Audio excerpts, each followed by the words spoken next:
Olá, meus amados.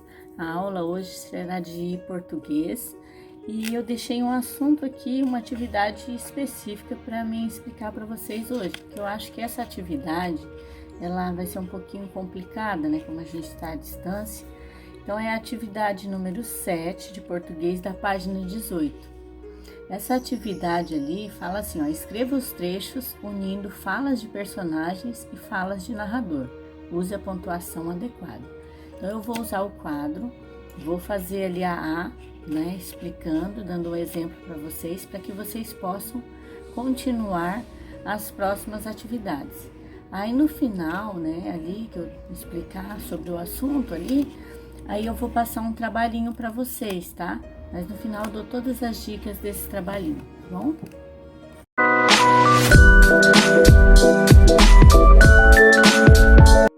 Então aqui, ó, utilizamos o travessão e a vírgula e unimos a fala do personagem à fala do narrador. Essa atividade aqui vai auxiliar naquelas atividades que nós fizemos anteriormente, que teve até um pouquinho de dificuldade de entender qual era a fala do narrador e qual era a fala do personagem. Então aqui dá pra gente entender que a fala do personagem no texto sempre vem com um travessão no início, né? E a fala do personagem vai até aonde tem um ponto ou uma vírgula. E logo após é a fala do narrador. Então aqui, ó, hoje vai chover. Essa é a fala do personagem, se fosse para mim separar. E João falou ao olhar para o céu. Aqui é a fala do narrador. Então, utilizando a letra A como exemplo, vocês vão fazer até a letra F. Então já ficou claro, né, que no início da frase o travessão para indicar que quem fala é o personagem e depois a vírgula para unir a fala do narrador à do personagem. Então são esses dois sinais de pontuação que vocês vão utilizar para fazer até a letra F nessa atividade, ok? E sobre o trabalho que eu falei para vocês para nota, é na página 19. Lá fala assim, é para escrever uma história no formato de uma página de diário. Então lá na página 19 tem todas as explicações para você iniciar essa história, né? O número 1 ali, ó, primeiro fala, escolha o nome de um personagem que escreve o diário. Depois, imagine o que vai acontecer com esse personagem, né? Aí resuma. Ou seja, escreva de maneira bem breve assim o que vai acontecer com esse personagem. E aí ali, que outros personagens estão envolvidos nesse fato? Qual é o principal sentimento do personagem em relação ao fato? Então isso dali são, essas atividades ali é uma preparação para vocês pensarem. Porque toda vez que nós temos que escrever uma história ou escrever algo, a gente tem que se preparar, pensar sobre o que eu vou escrever. Ah, vou escrever sobre um passeio que eu fiz lá pro Beto Carreiro. Não, vou escrever sobre um passeio que eu fiz na casa da minha avó. Só que isso tem que ser em formato de diário. Então, por isso que tem que seguir aquelas dicas ali para poder escrever.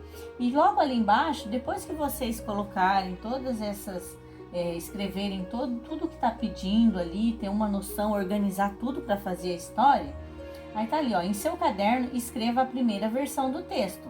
Só que ali no quadro destacado ali em verde, tá falando que tem que dividir o texto em parágrafos. O que era o parágrafo mesmo? O espaço, que aqui não tem, né?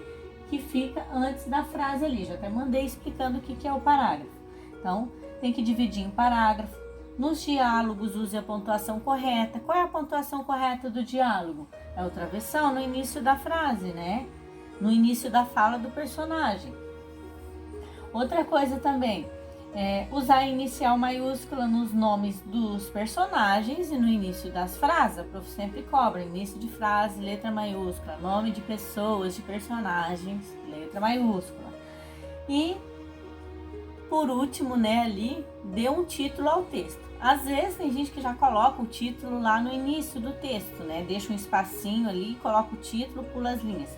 Mas tem gente que escreve todo o texto e coloca o título por último. Então tem que deixar um espaço lá no início do texto para poder dar um nome a esse texto. Porque às vezes quando escreve a história, termina de escrever, eu acho que esse nome fica mais legal. Aí vai lá e coloca. E às vezes o nome que colocou no início não combinou tanto com a história, tá? Aí depois que vocês fizerem o texto, escreveu no caderno, Aí vão lá na página 20, vocês vão avaliar esse texto. Lá, atividade 5, na página 20, fala assim, ó. A história tem título? Se tem um título, né, coloca um xizinho lá na mãozinha verde lá, não. Beleza, né? As frases estão completas? Se tiver completa, xizinho lá, né? Se não tiver, ó. Os sentimentos do personagem ficam evidentes para o leitor? Né? Pede para alguém ler a historinha para você. Você escreveu, pede para o papai, para a mamãe ou para alguém ler a história que você escreveu, para ver se a pessoa lendo vai fazer sentido para você a história. Se não, tem que arrumar alguma coisa ali nas frases. A letra maiúscula no começo das frases e nos nomes dos personagens, tá beleza? Xizinho lá. A grafia das palavras está correta, né? Se a escrita da palavra tá tudo certinho, que vai 2 S, que vai 2 R's, né? O leitor vai entender a sua letra?